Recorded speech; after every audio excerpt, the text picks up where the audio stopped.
IELTS Cast, episode 26. You're listening to IELTS Cast, the podcast that puts you in touch with successful IELTS candidates from around the world. Listen and learn as they explain how they achieved Band 7, 8 and even 9. Now, here's your host, Ryan. Hello and welcome to IELTS Cast. Today I am speaking with Sheila, an IELTS candidate that successfully scored an overall band of 7 when she took her exam in the Philippines in November of last year. Hi Sheila, welcome to IELTS Cast. Hello, Sir Ryan. Now, Sheila, it's very kind of you to share some time to tell us about your experience with the exam. I'm just going to go over the 4 marks that you received. You had a 7.5 in listening, you had 6.5 in reading, and in writing and speaking, you had 7. Yeah. And you took the general examination, Yeah. correct? Yeah. So, what were the reasons behind why you took the IELTS? Actually, I am planning to migrate to Australia, and I'm actually applying for a permanent visa. But my understanding of the way that process works is that you have to score band 7 or higher across all 4. Yeah, I actually need an 8 in each test because I would then apply for a state sponsorship visa, and but 7 would be fine, but yeah, still have to apply for sponsorship. So yeah, hopefully I can get 8 on my next exam, but 7 Okay, would be okay. I see. Okay, so then I guess that this recent exam you could not use to apply towards your immigration to Australia. Yeah, yes, Okay, I I see. cannot claim any points with I my current score. Now in your email to me, you had said something about mistakes that you were able to fix and that had some sort of impact, a positive impact upon this band 7 that you've recently scored. Do you want to elaborate a bit on that? What did you mean when you said that?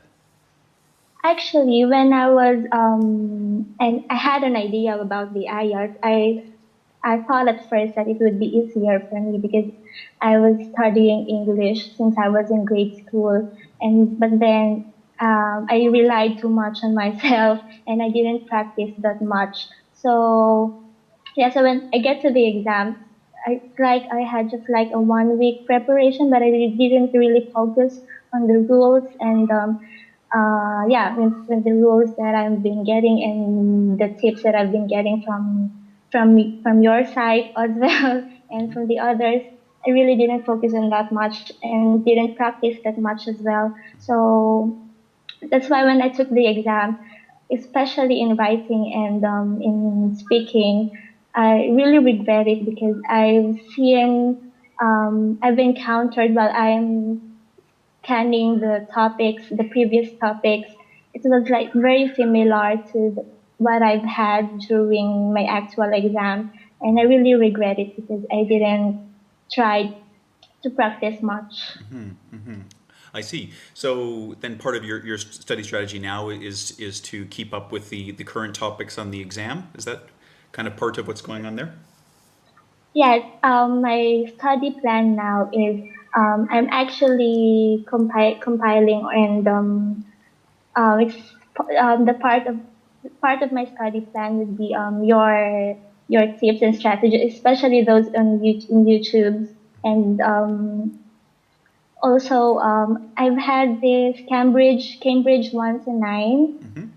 I'm doing that practice sets as well, and I try to dedicate now at least 1 hour every day to do practice sets. And I'm actually currently enrolled in a review school here in Manila. So whenever I have time, every Saturday I try to go there. But I'm actually planning to take this, hopefully this coming April or May, whenever I feel I'm really ready to take it. Okay, great. Okay, so now it sounds like you have several things that are a part of your study strategy, and I'll just amplify. So you said that you're working through the Cambridge tests, which seems to be a pretty standard strategy for students wanting to score well, particularly in listening and reading. And you're watching lots of online material to do with writing and for speaking, you said that you're practicing an hour every day, which I Mm-hmm. think is also a very healthy part of the strategy. So now, why don't we talk about the improvements that you've made since you've started this strategy? Have you noticed that your skills are getting better? I actually just started attending my classes last week. So with I took a math exam from my previous previous school, and I got a good score than I'm getting before. So, but in listening, I'm starting to get panic because before I was getting like 7.5 and higher during my practice exam, but now I got one 6.5 and 6. Okay, yeah, But that happens. I think the mistakes that I'm getting because I've been like 4 months that I'm not really doing this practice IELTS, so I think it will be a good start for me. Okay, terrific, good. Okay, now let's then talk about your experience, and maybe you can share some of the strategies that led you to the successes that you had on the last exam. Now, my understanding from what you've just said is that you really weren't preparing for the IELTS in particular for your last exam. It was more just Yeah. the English that you had accumulated sort of through your day to day life, and that's Mm-hmm. what was able to help you in the exam, I guess. But Yeah. you have some pretty good marks. You scored 7.5 in listening, and you Mm-hmm. scored a 7 in writing, which I think is interesting because often students don't score so high their first time in the writing. So and you scored a 7 in speaking. So why don't we start with the listening? What do you attribute the 7.5 to? Actually, for the listening, I'm really doing this Cambridge once a night, and that's like every day I try to do that a week before my exam, and that's while I'm really focused on the listening and the reading, not for my writing and speaking. For the listening, I also watch English movies. So like a month before I plan to take my exam, I just watch English shows or any English movies or series, and And now, yeah, what's that's the for my strategy? listening. So do you watch those with any sort of subtitle or what's the? I mean, is this sort of active listening that where you're stopping and you're rewinding and you're listening again? Oh, it's been just passive. I really don't like the reading subtitles, so I just try to listen and what they're saying, and I try to understand what does it mean. And yeah, because I was really focused on my grammar before. That's really my focus. Maybe that's one thing that helped me with my writing. Okay, so you spent a lot of time focusing on improving your grammar. And when you say that, what sort of strategies were you using to do that? I was reading this book. It's a grammar. I forgot the title. Let me check. But I was reading this one book, and also I'm taking this exam for grammar as well, and the tips from the internet as well. Those are very helpful. So I just um, those are the things that I tried to use when I was doing this. Oh yeah. If I can remember, the title of the book was Little Gold Grammar Book. Sorry, can you say that again? The Little Gold Grammar Book. The Little Gold Grammar Book. Yeah. Okay, I haven't heard of that before. The Little Gold Grammar Book. Okay. Find it very comprehensive, and it helps me too because I really had a hard time, especially with other the more complex principle in terms of grammar. Yeah, so yeah, So I find now, it very helpful. what are some of the specifics, if you can think of any, where you read this book, the Little Gold Grammar Book, and you thought, oh, the English that I'm using has been mistaken. Can you think of any Mhm. specific example of what you changed? Um, for example, in terms of the either or and neither nor construction, Okay. I thought there is I really don't know about the rules in terms of what this the form of if it would be singular or plural. So I just learned that um, whatever you will follow the type of this verb um, after the or nor, something like that. Did you grow up in a household that spoke English? No, it's not. I'm not. I didn't. Okay. So when did you start learning the language? It was actually incorporated in my um, subjects since I was in my elementary until in my college. But with my friends' help, because it's not really a medium of language here in the Philippines. So my friends helped me, my office mates helped me to speak in English every time during office hours. And since my boyfriend is also in English, so we talk every night, and he tried to help me as well. I guess that helps too. That you have people that you can speak with and practice with and perhaps learn from and model your speaking after. Yeah, So Sheila, this was your very first time taking the exam, correct? yeah, Okay. yes. So how did you feel, in the minutes leading up to the exam and when you got into the examination room and the entire experience itself? What was your overall feeling? I was really nervous at first. It was my speaking exam that comes first before my writing. So yeah, I was really nervous, but I hopefully next time I could do all the exam in just one day, so the momentum it will be just one shot. Yeah, no, I can understand that. Yeah.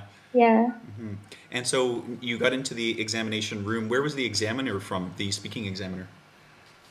I think she's a Filipino. She looks Chinese, but she also looks like a Filipino. So, And how did this person make you feel? oh, I feel very uncomfortable during my speaking exam. She looks not friendly. I was really expecting that she will make me like comfortable. So I didn't feel that I was engaged in a conversation. So that makes me really awkward. So it Okay. just feels like I'm just answering all her questions. So it's not like just normal conversation. So it's really, I feel uneasy during that time. Okay. Yeah, some candidates they tell me that they feel it's a very friendly and warm and it's easy to Yeah. demonstrate their speaking because they feel comfortable. But it sounds like you had the opposite, which is you felt that you were being examined, which makes you feel nervous, which makes you perhaps not perform as well as you could have. Yeah, because she was really smiling at all. Really? And Okay. and maybe I was also surprised on that time because my speaking exam took about 30 minutes earlier than I expected. Oh, I see. So you mean the scheduled time for this? Yeah, yeah, You engage the exam 30 minutes before the scheduled time. yeah. Oh, okay. Yeah, I guess. Well, those sorts of changes would. I'm sure that they could Mm-hmm. be a little bit nerve wracking. Yeah. Okay. So you're in the room, and unfortunately, it was an uncomfortable experience. Well, what sort of questions did the examiner ask you? If I can remember, aside from the personal one, my cue card is about the topic of attraction, the most favorite attraction that I've been into, and it was followed up with similar type related to that, and also with the true risk here in the Philippines, how it will, the negative impact of it to our culture. For example, she cited as an example the Boracay here, how it will affect. or does it have a negative effect on the traditional culture of our country? I see. So, and actually, I think we've seen a couple of task two questions like that last year. I think the IELTS there were a couple of task two questions that were to do with tourism and the effects it has Yeah. on the host country. So this sounds like it was a bit of a variation of that. Yeah. Okay, Mhm. so now how did you feel about your performance overall when you left the room? I mean, you felt nervous when you were in there, but did you feel confident afterwards, or did you feel disappointed, or what was the emotion? I actually felt after the exam that I messed it up because I wasn't able to answer properly or correctly her question. And then what she did was she told me that this was not um, that she elaborated her question, and that was the mistake. I realized that I should have elaborate or clarify the question so I could answer properly. And then, yeah, after that, I really felt disappointed. I thought I would get like 6 or 6.5 in speaking. Okay, okay, so you were a little bit relieved when it was a seven then. Yeah, I wasn't really expecting to get 7. Okay. So when I got my scores and then it was 6.5 in reading because I was really confident when I took that. Yeah, I was really disappointed. Yeah, I can imagine. I can imagine. Yeah, I I hope that because I actually I fast, I read fast as well, and I think I have like 15 minutes spare time, or I finished the exam. I still have 15 minutes, so would should have recheck it. How long were you speaking for in response to the questions that you could elaborate upon? Actually, I think I'm answering the third questions not really short, but I was actually try to elaborate it, and I was able to utilize the 2 minutes. And then I think that my mistake really was wasn't able to comprehend properly some of her questions. Okay. And yeah, the other mistake I realized is I really didn't clarify, or I know we can ask questions or clarifications, but I didn't do that. Now let's just talk about then the experience that you had when you were in the writing. So you said this was on the second day, correct? Mm. Yeah. The task one is about it's letter writing. If I can remember, the topic was about if I'm new to a town, and I will inquire to the what I will inquire to write this person on what sort of activity do they have, or sports do they have here in that town. And for my task two writing, I think it's about education. I can't remember exactly, I'm sorry, No problem. but Yeah, I it's think yeah, it's about education. I just followed your tips. okay. So you, Yeah, you were that's the breaking things up. structure. It sounds so. Then you Yeah. had the paragraphs and you had sentences that were doing little jobs to hold the theme of the essay together. Yeah, actually, I think I was able to construct 5 paragraphs, Okay. or four, I think. The first one is like introductory paragraph. Then just would be like um, a brief statement, and then the first and the second one, it's like I've given my opinion, and then supported it with an example, elaborate it, and if I can apply or state my own experience, I do that. I try to insert it as well. Same with my third paragraph, and then with my in my last paragraph, I tried to reconnect it with my first paragraph in the preceding one. I just make sure that they're all connected, and Yeah, that's it. You wanted to get in contact and share your story. Is there anything else that you wanted to mention? Actually, there is. I think preparation is really the key, and then on the resources, review materials are you can they can get them everywhere, especially online. I would really recommend as well to if they have an issue with their grammar. I'm not too confident as well, so just try to improve it. I think it will really like hit all the type of exam, all the areas of IELTS exam. So also English, listening to English movies, as they said, is really effective for me, and trying to speak English as well, even though you're not in an English speaking country, would really help as well. And confidence, I think they should bring it with themselves as well, and try to utilize the time. Um, because um, if you have spare time after you answer the exam, yeah, do this do this spare time to recheck your exam or yeah, review your answers. So you'll make sure that you utilize all your time properly. And yeah, I also recommend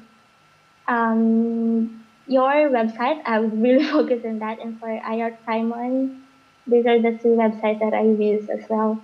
And if if you can remember the one that you posted, mimicking your voice, so you can practice the pronunciation. I also do that. I just started doing that last Friday. Every day I try to do that. And So I practice with it.